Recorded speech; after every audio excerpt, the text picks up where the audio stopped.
Anybody ever been like the number 2 person in an organization? That's pretty nice because if you get a question you don't know, you go, I don't know, let's go ask the boss, right? No, nothing's really sitting on you. But now Moses is gone. Joshua's been there the whole time. He's seen how these are a stubborn and stiff-necked people, right? Now he's in charge, right?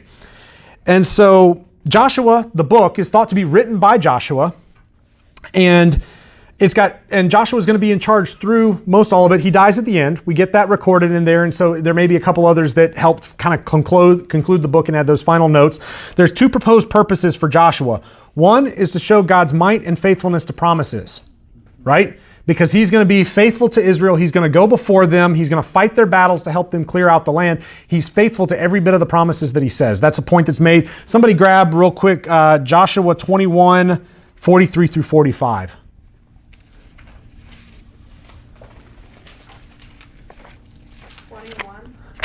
Joshua 21, 43 through 45.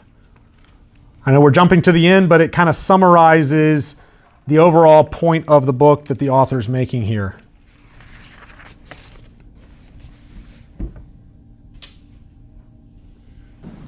Thus the Lord gave to Israel all the land that he swore to give to their fathers, and they took possession of it, and they settled there. And the Lord gave them rest on every side, just as he had sworn to their fathers.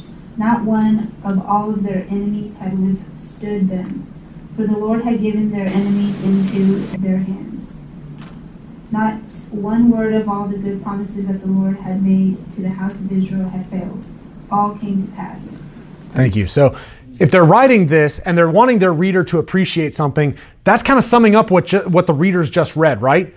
Hey, the Lord has been faithful to every one of his promises. He's given his people rest. He's led them through. He's wiped out all of their enemies, cleared them out before them, and he's been faithful. And so that becomes kind of that second bit, the second purpose of it is to encourage people, hey, walk in that faithfulness. The Lord's been faithful to you, you be faithful to him. And that's kind of that concluding epilogue at the end where Joshua, everybody's familiar with it, choose this day whom you will serve, but for me and my house, we will serve the Lord, right? That becomes this challenge that goes out to the reader then of who are you going to choose to follow? Are you going to follow the Lord or are you going to follow your own whims? And we'll see when we get to Judges what the answer was to that, unfortunately. So those are the 2 purposes you have there, to show God's might and faithfulness to his promises and to challenge the people to walk in faithfulness in light of this. And so I love the opening sequence with Joshua where he's standing before the Lord and the Lord's talking to him and exhorting him, because I like to remember from time to time that when we look at the scriptures, these are about real people, right? Did you ever think that it's weird how many times God says, be strong and courageous in that first chapter? Yes. Why does he say that? But hey, let me kind of paint a picture. So imagine like Joshua is off on a hill by himself. Now this is, scripture's over here, I'm over here, right? So this is a little bit of conjecture, but imagine Joshua's kind of off to the side here and he's talking with God and God's going, hey, you're going to lead the people. Yeah, the people, those people over there, right? Hey, focus, come on, pay attention. You're going to lead the people, follow my law. Be strong and courageous. Yeah, be strong and courageous, right? And so you can just picture Joshua here as God's giving him commands and God's encouraging him and exhorting him, but the people are kind of over there. Those stubborn and stiff-necked people that he's probably like, oh yeah, those people. And you can just kind of picture God, hey, did I not say be strong and courageous? Like, focus, look at me. Come on, pay attention. I'm talking to you right now. Don't worry about them. Focus on me, right?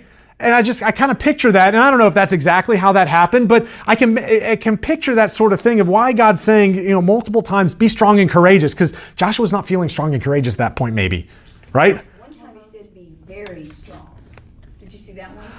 There's one of them, and I thought, wow, he's trying to emphasize. Strong and very courageous is the exact wording. Strong and very courageous, okay. Yep, but exhorting him with that. But I can picture that if he's saying it multiple times, maybe because Joshua's heart's starting to waver a little bit in this. Again, I don't know. That's a little bit of conjecture, but I'm kind of taking a stab at why is God saying this so much? It's not accidental. God's not just got some kind of memory loss or whatever. Hey, did I remember to tell him to be strong and courageous? I can't remember, so let me tell him again.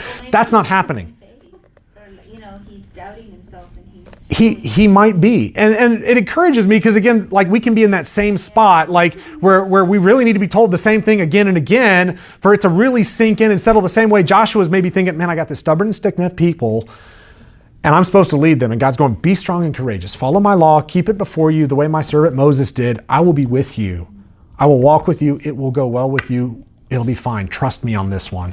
Be strong. Be courageous.